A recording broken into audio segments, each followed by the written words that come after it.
Hello, neighbors, and welcome to The Pulse, Lake Wildwood's news and information program.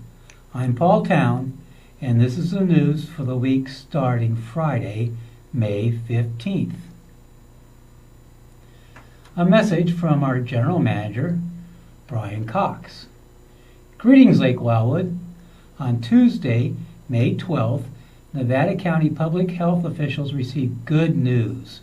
After a meeting with the California Department of Public Health, Nevada County's attestation of readiness to move further into Stage 2 reopening received a positive response from the state. Nevada County is among the first counties in the state to receive approval of the attestation of readiness or readiness plan required by the state. This means Nevada County is moving into Stage 2 reopening as safely and quickly as possible in alignment with the state's guidelines. Nevada County businesses are encouraged to prepare to safely reopen if they fit into the Stage 2 sectors in the California Recovery Plan. Reopening will not look like business as usual pre-COVID pandemic, and businesses will need to follow the guidance from the state and county in order to protect their employees and customers. Information is available at mynevadacounty.com/coronavirus. We have received guidelines from the county and will continue to monitor every possibility and opportunity to improve all aspects of your health and safety. We know your dining experience will look very different for a time, and we want to ensure you this transition is as smooth as we can navigate through this uncharted territory. Phase 1 of 3 for reopening the Oaks Clubhouse dining is scheduled for Tuesday, May 19th. We will send an e-blast with the details on Monday that will give the menu, hours, and place to order or reserve tables, and a to-go and reservation number. Reservations will begin accepted Tuesday, May 19th. The hours of operation will be Sunday and Monday will be closed. Tuesday through Saturday, weather permitting, we'll have a grill service from 11 to 2. Tuesday and Wednesday from 5 to 8, we'll have a to-go service. Thursday, Friday, and Saturday, we'll have patio seating by reservation only, as well as to-go service. Please remember that there is still no reduction in the safe distance mandate issued by Nevada County, and that we should all take the appropriate actions as to protect the amenity usage for the entire community.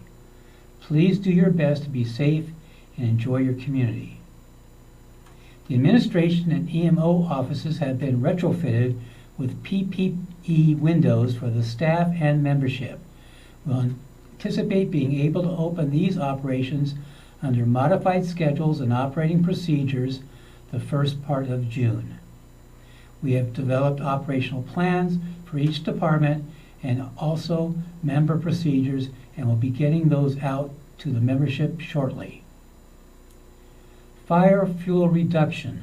A walking trail cleanup day is scheduled to be done by volunteers organized by our Parks and Recreation Committee this Saturday, that's tomorrow. Volunteers will be assigned safe spaces to work in a designated area of 100 feet wide to a varied area of depth to clear.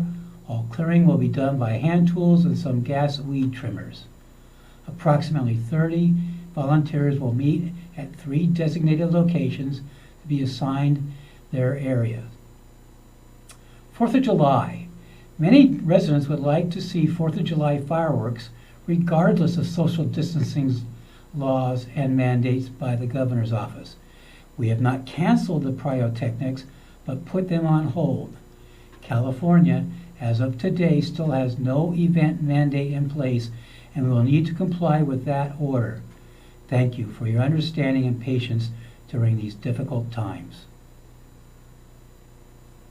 In board news, the planning meeting will be May 26 at 1:30, place to be determined.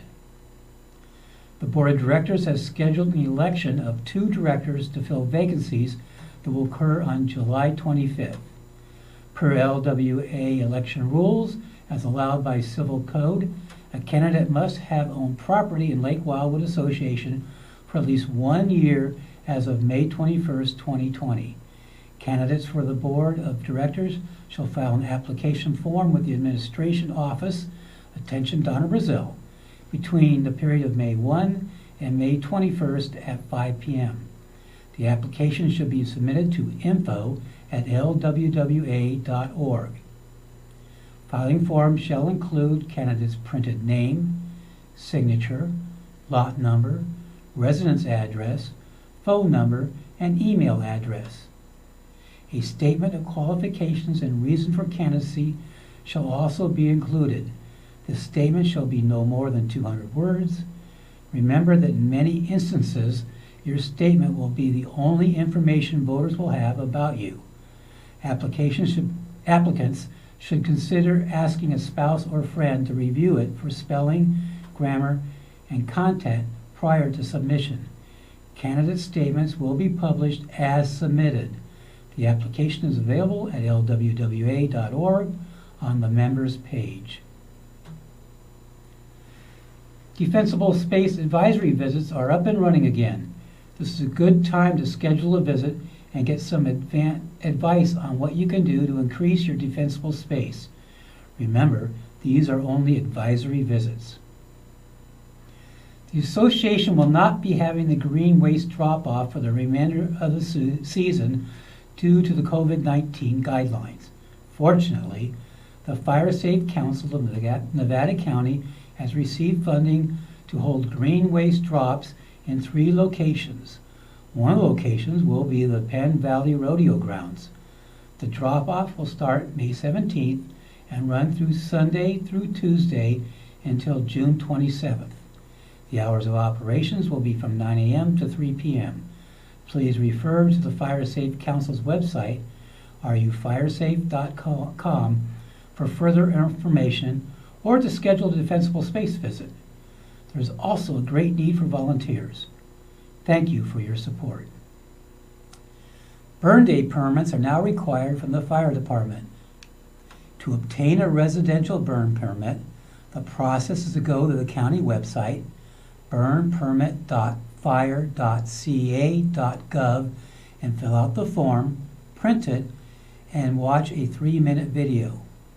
The phone number to call in order to check for a burn day is 274-7928. Listen for status in our area. Remember that not all days are burn days. Only those burn days listed on the message are approved for burning. It is extremely important to follow proper rules and safety measures when burning. Burn permits are not available from the EMO office. It's assessment time. If you'd like to move to quarterly payments, please complete the quarterly installment plan contract and return it to Administration Office no later than June 1. The contract can be emailed to Audrey Krieger at audreyk@lwwa.org, mailed to 11255 Cottontail Way, or fax to 432-2044. All amenity payments are now online: golf carts, tennis, pickleball. You'll need to find the link on the members page at lwwa.org. Annual boat renewals will be billed separately. Please follow instructions on this statement. Boat decals will be mailed to you. Please allow 2 weeks processing time. It's time to break out your weed eater. By rules, grasses should be no taller than 4 inches. I find it usually takes 2 times before the June 15th deadline to stay within the rules. The membership will vote to adopt new governing documents later this year. The Board of Directors has authorized the posting of proposed amend bylaws and declarations on our website as proposed. Third amend bylaws and declarations of the CCNRs. The documents are posted for you to review. Why I care about this? The association will be soliciting your affirmative vote sometime later this year. In order to replace our current documents, the community must obtain affirmative vote of a majority of all members. In the past, 2007, we failed to achieve the required quorum of voters, so the association had to petition the court to certify the documents. We want to avoid the cost of going back to court this time. Our golf news comes from Bill Hamilton. The golf course is enjoying some pre-summer cool weather and late season drizzle. We're trying to get the Bermuda grass to grow in the fairways and kill it in the flower beds. The cooler temperatures are putting plants and grasses in neutral. How are we supposed to grow any tomatoes without heat? Don't worry, it's coming. It seems that the folks that enjoyed golfing are back and properly spaced out. As usual, the folks that enjoy walking the paths are in the early mornings are still with us. Note to walkers, the starting hole is number 10 every other Monday, so you'll want to go to the front 9 on those days. Check out the course conditions tab on the LWA website for those Monday notifications, or check with the pro shop at 7 a.m. The irrigation mainline installation continues. By this time next week, the back 9 will be completed and will be on to the front. The front 9 and driving range will probably take the better part of June. Once all the mains are in, the 2-inch laterals will be installed. Those are the large 2,000-foot coils that you see in the storage area. The 2-inch pipe is pulled underground with a plow and then connected to the main lines where you see the rectangular green boxes. Sprinkler heads will be attached to the 2-inch pipe. That's when the fun begins, as we operate between the old system and the new system as sprinkler heads and controls become active. Pulling laterals and connecting sprinkler heads should take the month of July. I think you'll be amazed at how quickly this process will transpire. It can't happen fast enough for me and my crew. We hate fixing broken pipes and old heads. We have been repurposing some of the old heads and the far roughs to keep the fairways, tees, and greens growing without having to buy anything new. Once the new heads go in, we'll be pulling the old ones out of the ground and selling them to a buyer in Arizona. Lots to do yet, but I guarantee you'll love the end result. Good news! Meadow Park Bocce Ball Club play has resumed. Weekly games on Monday and Wednesday and Thursday at 9 a.m. and 10 p.m. and evenings at 6 p.m. Drop-in players are welcome, first come, first served, or sign up beforehand on the sign-up sheet posted on the club shed. 2-person team formats due to the mandated crowd guidelines. Social distancing and face mask rules apply. For more information, call Gary at 432-9059. Our security update comes from our security manager, Pete Newell. Well, greetings once again. Pete Newell, your security manager at Lake Wildwood. I know with it being gray and a little bit wet outside, summer may not seem to be here, but if you look at our parks the last couple weekends, summer is certainly here. I know we talked about that a little bit last week. This week I do want to kind of get into the tough love mode and harp a little bit on some of our rules that we always seem to have trouble with in the beginning of the summer. The first thing, of course, is parking permits.